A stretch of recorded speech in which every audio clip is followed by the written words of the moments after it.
सोचिए, अगर एक ही रात में पूरी दुनिया की बिजली गुल हो जाए, फोन के सिग्नल गायब हो जाएं और इंसान पत्थर के जमाने में पहुंच जाए तो क्या होगा। आज की कहानी कुछ ऐसी ही है। सब कुछ शुरू हुआ 65 साल पहले, जब न्यूक्लियर वॉर ने हमारी दुनिया को राख बना दिया। एक झटके में बिजली, इंटरनेट, सारे कम्युनिकेशन सिस्टम ध्वस्त हो गए, अंधेरा और भुखमरी छा गई। लेकिन अमेज़न के जंगलों में एक साइंटिस्ट को मिला जेनेसिस पेड़। इसके फूल में थी वो चमत्कारी ताकत जो दुनिया को फिर से रोशन कर सकती थी। इंसानों ने सब कुछ फिर से बना लिया और जाहिर है अब ये पेड़ सरकार की सबसे बड़ी दौलत थे।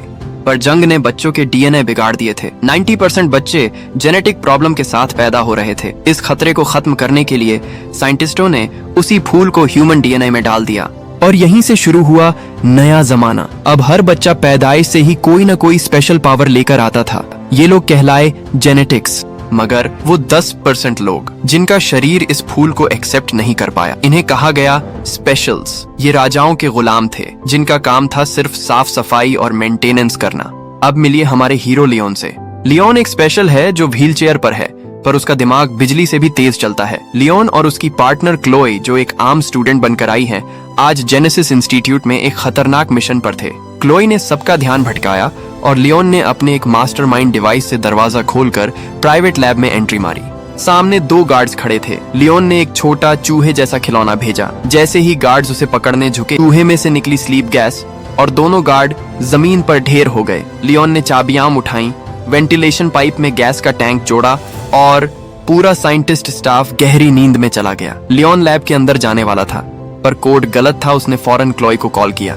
क्लोई मेन लॉबी में थी। उसने सुना कुछ जेनेटिक्स कह रहे थे इन स्पेशल्स को तो मार देना चाहिए। क्लोई ने उनसे झगड़ा शुरू कर दिया, ड्रामा बढ़ाया। जब गार्ड भागा हुआ आया तो बेचारी क्लोई ने मदद मांगी और चोरी से उसकी जेब से कोर्ट वाली नोटबुक निकाल ली।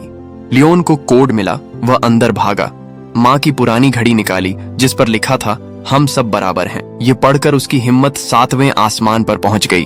उसने मशीन खोली और सामने था जेनेसिस ट्री। लियोन ने हथियार से शीशा तोड़ा, पर जैसे ही वह फूल तोड़ने झुका और नुकीले स्पाइक लियोन की तरफ आने लगे और अलार्म बज उठा, लेकिन लियोन ने हार नहीं मानी। उसने फूल को एक नीले कैप्सूल में बंद किया और किसी तरह बाहर भागा।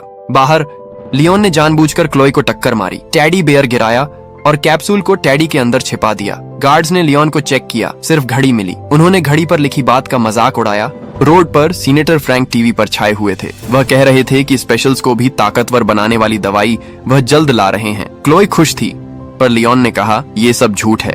तभी मशहूर सिंगर मीरा ने ऐलान किया कि वह स्पेशल्स की बस्ती में फ्री कॉन्सर्ट करेंगी, एकता के लिए।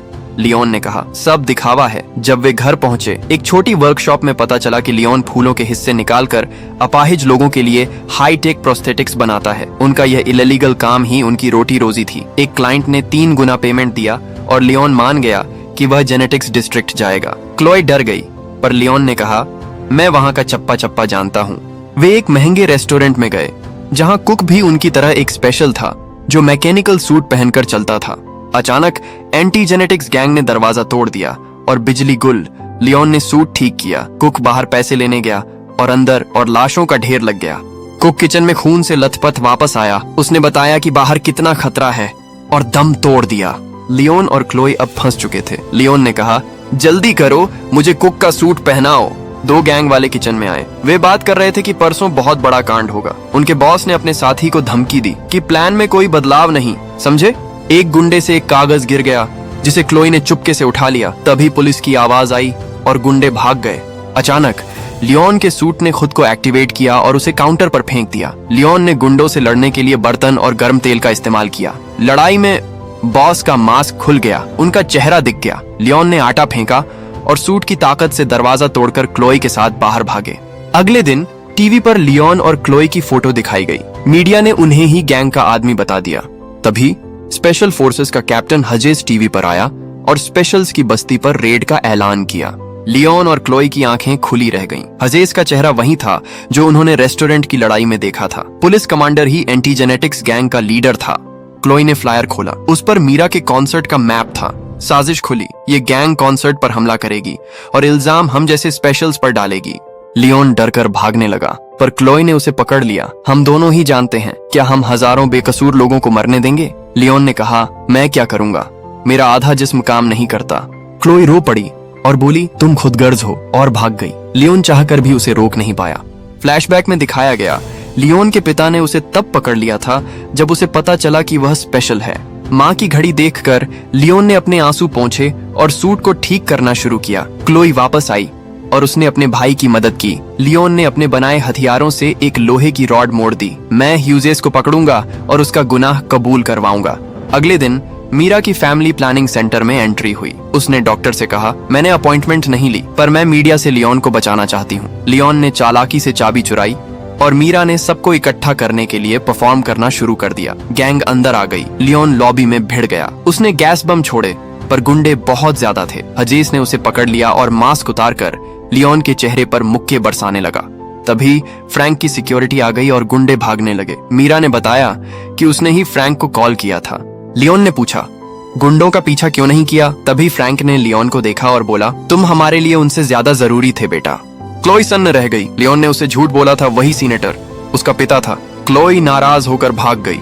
एक हफ्ते बाद फ्रैंक का प्रोजेक्ट पास हो गया। सारे स्पेशल्स को इलाज के नाम पर एक मेडिकल कैंप भेजा गया। लियोन ने पिता से पूछा, क्लोई कहाँ है? फ्रैंक ने बात बदल दी। जब लियोन ने हजेस का नाम लिया तो फ्रैंक ने कहा, मैं बस तुम्हारा इलाज करना चाहता हूँ। लियोन को माँ का खत मिला जिसमें लिखा था, बेटा लोगों को माफ करना सीखो, क्योंकि कोई भी आखिर तक साथ नहीं होता। लियोन रो रहा था। तभी बाहर उसे क्लोई मिली। दोनों ने माफी मांगी और लियोन ने बताया, फ्रैंक ने ही सब करवाया है, हमें सबूत चाहिए। क्लोई को आइडिया आया। उसने वेंट्स में घुसकर रिकॉर्डिंग करना शुरू कर दिया। अंदर फ्रैंक और हजेस की बातचीत चल रही थी। फ्रैंक अपने कुछ मरीजों को बेहोश कर रहा था और बता रहा था कि वह इनके दिमाग से खास जीन निकालकर जेनेटिक्स में इंजेक्ट करेगा। इससे जेनेटिक्स हमेशा जवान रहेंगे। ये स्पेशल्स सिर्फ इस्तेमाल की चीज हैं। रिकॉर्डिंग टेंट में सबको सुनाई गई। मीरा फूट फूट कर रोई। उसने सबसे माफी मांगी। लियोन ने माँ के शब्द दोहराए, हम सब बराबर हैं, हमारे अंदर कोई कमी नहीं है, हम इंसान हैं। उसने सबको लड़ने के लिए तैयार किया। अगले दिन फ्रैंक लियोन का इलाज करने आया। लियोन ने पहले ही सूट पहन रखा था। उसने फ्रैंक को पकड़कर इंजेक्शन छीना और कमरे में बंद कर दिया। लियोन बारूद लेकर सिक्योरिटी रूम की तरफ भागा। गार्ड्स को गिराया, पर अलार्म बज गया। क्लोई ने कैमरा को कंप्यूटर से जोड़ा ताकि फुटेज पुलिस को भेजी जा सके। मीरा ने लियोन को गले लगाकर किस किया और कहा, लौट कर जरूर आना। टेंट में हजेस अपनी गैंग के साथ आ चुका था। सामने थे स्पेशल्स। उनके पास सिर्फ बर्तन, पाइप और हौसला था, पर उनकी तादाद ज्यादा थी। यह गुलामों और राजाओं की सबसे बड़ी जंग थी। हजेस ने बैकअप बुलाया। हथियारबंद लोग आ गए। लियोन और हजेस की सीधी लड़ाई हुई। हजेस ने लियोन को नीचे गिरा दिया। सिक्योरिटी रूम में एक आदमी ने मीरा को पकड़ लिया। तभी एक स्पेशल ने आकर उसे मार गिराया। फुटेज अपलोड होते ही क्लोई ने पुलिस को कॉल किया। लैब में लियोन रेंग रहा था।